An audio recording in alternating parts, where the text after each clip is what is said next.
A dream in 3 octaves. Our world was created infinitely long time ago.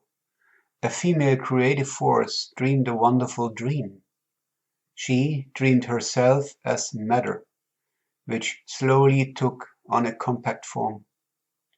She dreamed landscapes and seas, mountains and rivers, vast plains with grasslands and deep forests. She dreamed for this new, her world, a manifold life of every color, form, and kind, and endowed this life in the water, in the air, under and on the earth with perfection and beauty. She dreamed herself as our world, in which we may be guests, and continues to do so to this day. Her dream was a symphony of spherical sound, a harmony of almost infinite sounds variations. She dreamed and sang a unique song while she dreamed, a song for every being in every land, every water, and therefore for every element of her creation. Our world was born from her sounds, from her song. She sang in the deep, infinite, and compassionate love of a cosmic mother, and at the same time so full of joy for every nuance of this life that came into the world through her song. Her singing was divine harmony and balance between two polarities, feminine and masculine, water and fire, day and night, ebb and flow, or so to say low tide, high tide. Life began to swing back and forth between these poles in an eternal uniform rhythm, even undulating as if in a planetary heartbeat. The rhythm of our lives was born, our eternal song of becoming and passing away, of coming and going. A dream, so to say, in 3 octaves. The rhythm of our lives. Before matter was formed, she first sang into reality all the principles according to which the new world, her divine creation, was to align itself, according to which its heart, the heart of Mother Earth, was to beat. This was the first octave, the octave of the underlying order of our reality. When this was done and manifested, she, the goddess, began to sing the second octave of 8 notes. Within this octave, every form of matter in our world became into being.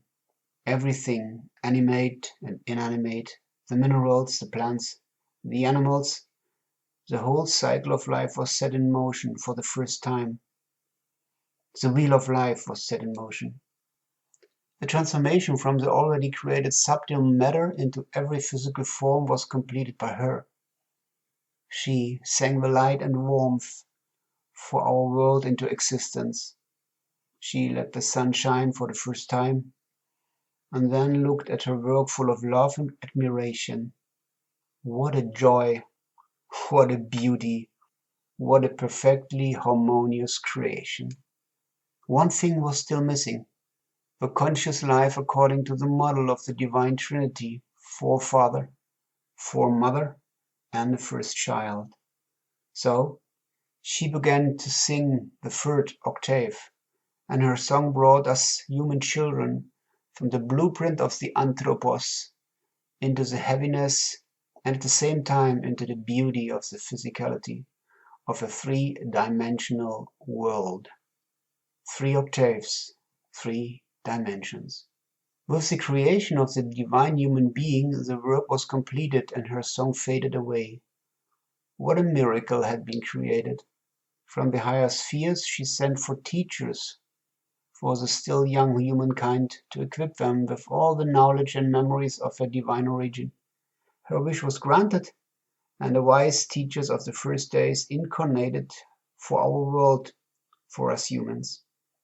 This was the beginning of the beginning, sung in harmony and balance, created in perfection, abundance, and beauty, meant for eternity.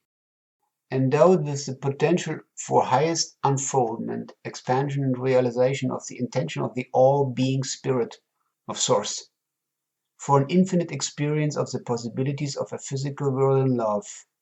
This our process blossomed and life lived. through us and with us, until the beginning was interrupted in an unexpected way. But that actually is another story, the second one, his story. And his story determines the life of the people all over this planet since millennia.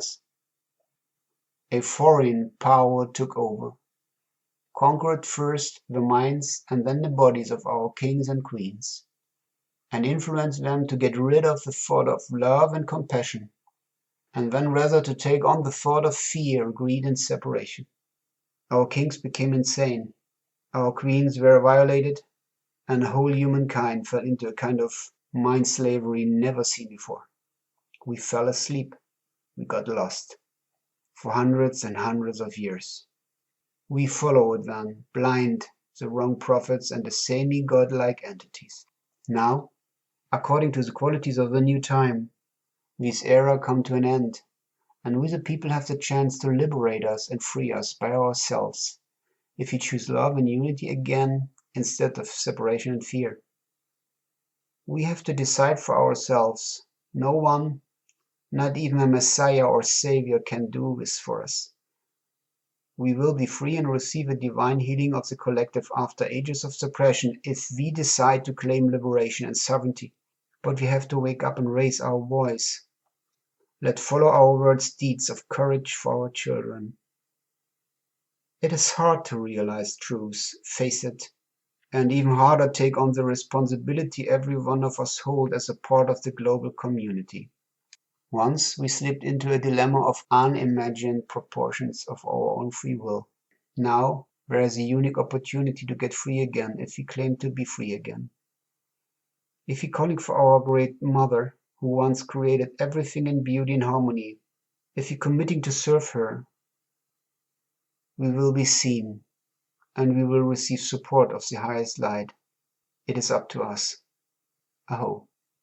This was Reijk Nilson, spiritual teacher and seeker of the new world. I hope my thoughts touched you and enlightened a little bit the situations we are in. So if you're interested, then follow me. I wish you a wonderful time and maybe hear us again. Bye bye.